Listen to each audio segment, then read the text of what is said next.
Sot festojmë Theofanin, një nga festat më të rëndësishme të kishës ortodokse. Vetë fjala Theofani ose Epifani e shpjegon dhe qartë kuptimin e kësaj feste, që do thotë shfaqja e Perëndis ose shfaqja së lartasit. Ne folëm të dielën që kaloi për përgatitjen, pikërisht për të pritur këtë festë. Çfarë do thotë kjo festë për ne sot? Në Kish, ne nuk kujtojmë vetëm thjesht ngjarje historike. Kisha ka një tjetër kohë.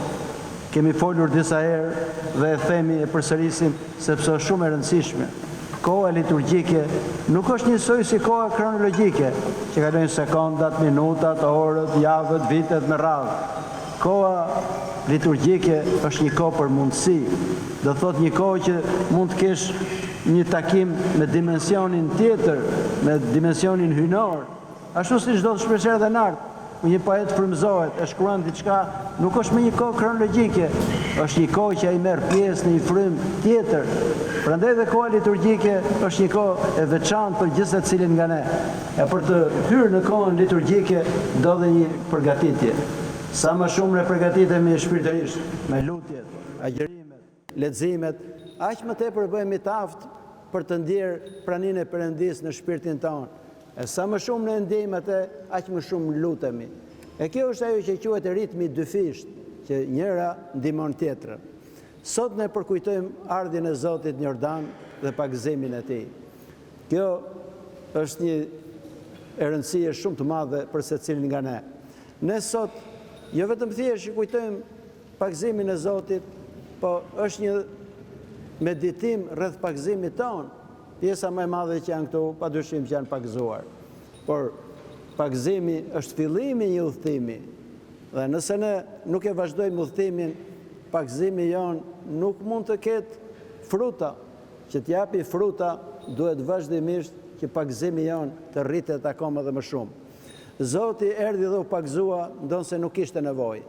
Madje dhe Johani, pagëzori, e kuptoi dhe i tha që ti vjen tek unë duhet pagëzohem për teje. Po Zoti i thotë, le të plotësojmë çfarë do lloj drejtësie. Dhe me fjalën drejtësi, Zoti kupton diçka akoma më të thellë. Nuk është se Zoti kishte nevojë për pagëzimin, as kishte nevojë për pastrimin.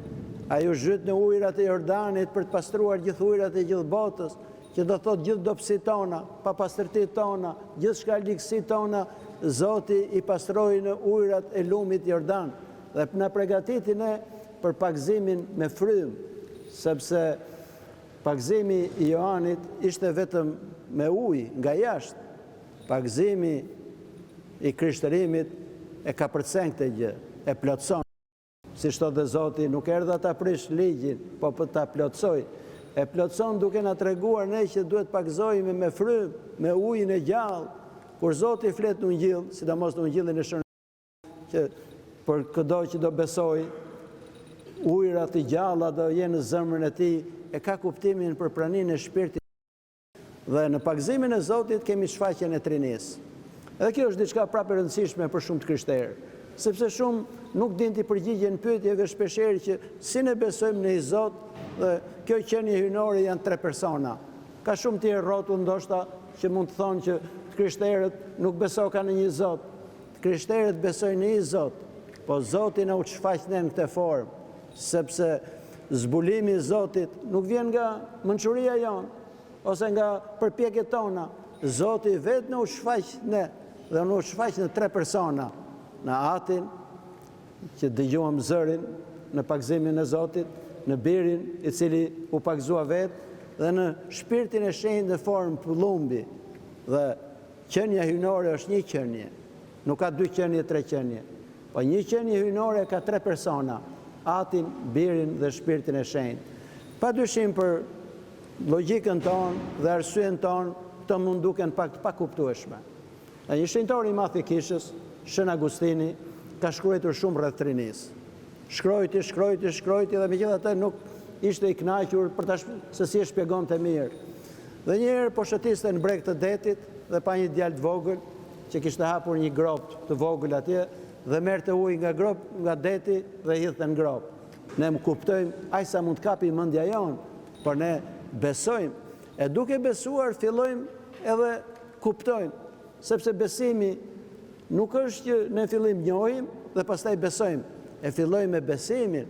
Të vërtetat e Zotit janë shumë të mëdha, edhe shpesh herë ne nuk mund t'i kuptojmë dot gjitha, po besojmë. Ashtu siç besojmë kur na thotë për urdhërimet, mos vidh, mos vrit, mos bëj këtë, shumë gjëra të tjera. Shumë njerëz ndoshta fillim nuk mund t'i kuptojnë, ose mund t'i duket pse na ndalon këto gjëra. Nëse ata përpiqen e bëjnë një jetë shpirtërore, do fillojnë të kuptojnë se sa të rëndësishme janë këto urdhërime. Ato urdhërime janë për ta mbrojtur ne. Dhe doktrina që shfaqi Zoti dhe u shfaq vetë, ishte pikërisht për të na dhënë një siguri dhe një adhurim të vërtetë, sepse çfarë do të thotë fjala ortodoksi? Pikërisht këtë do të thotë, adhurimi i drejtë. Kur ne adhurojmë një Zot që na ka shfaqur dhe arrijmë ta kuptojmë për sa kupton mendja jonë që është një qenie hynore në 3 persona.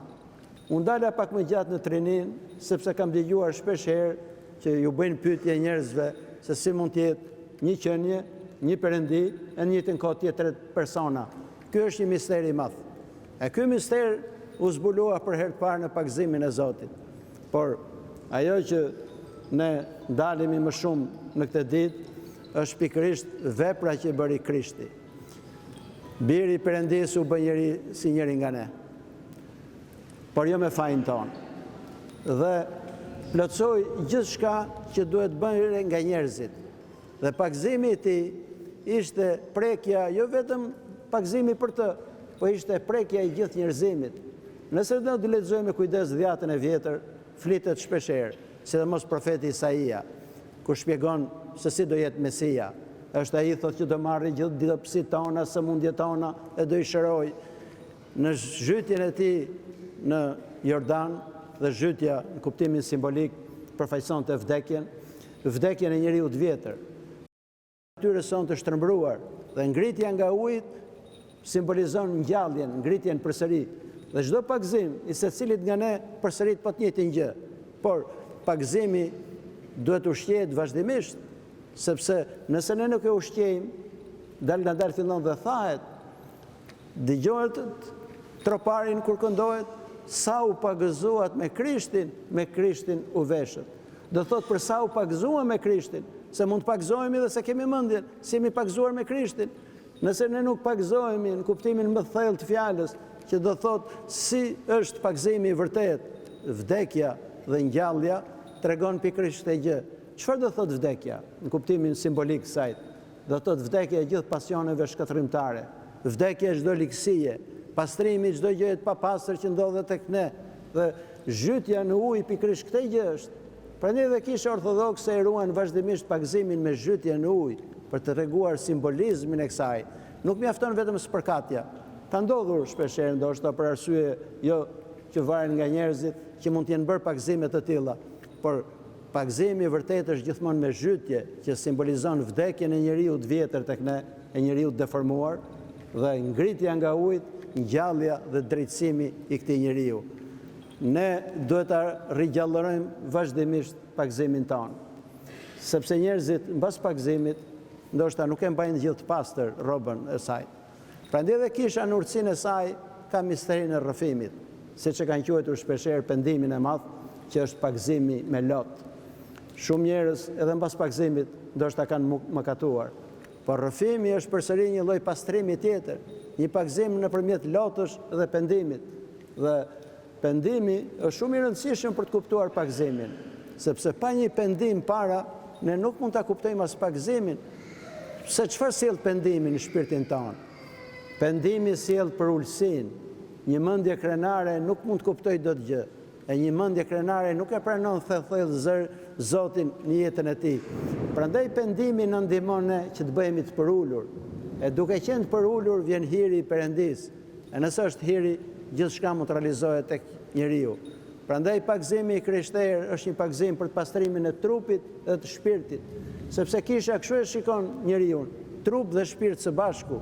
Ne nuk pastrojmë vetëm trupin, po pastrojmë trupin dhe shpirtin. E simboli është uji. Uji është baza e jetës. Atje ku nuk ka ujë është shkretir.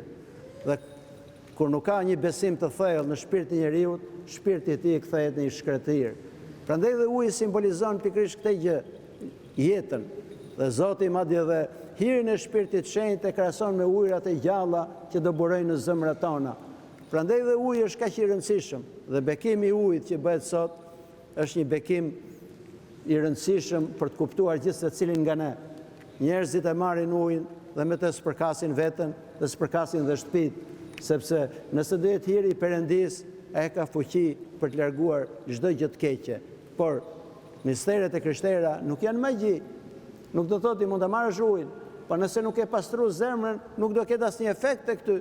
Por nëse pastrojmë zemrën, uji do ketë një efekt të jashtëzakonshëm, siç është kungata e çdo mister tjetër në kish.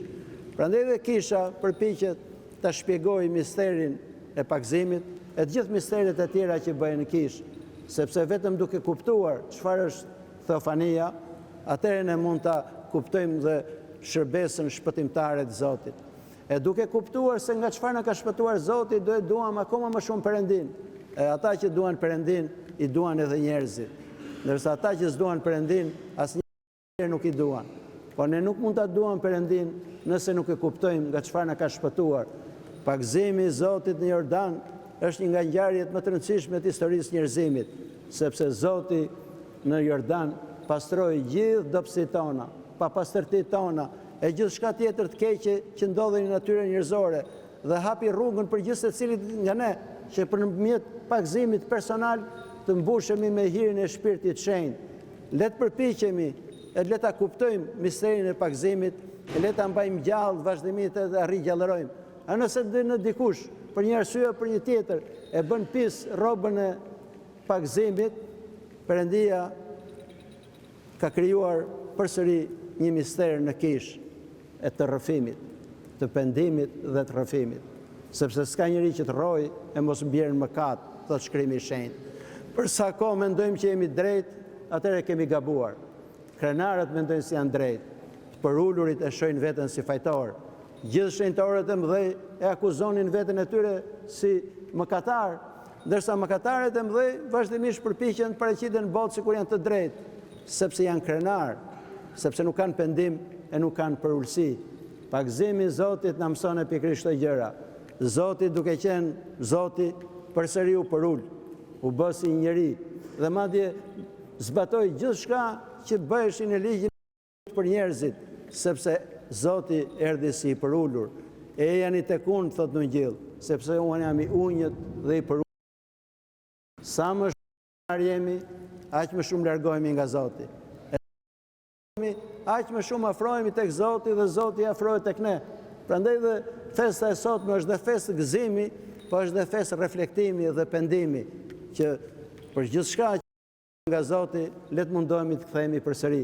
E le të mundohemi të shijojmë ujërat e gjallë që do na japi Zoti brenda shpirtit ton, sepse këto ujëra do gjallërojnë shpirtin e do japin jetë. Amin.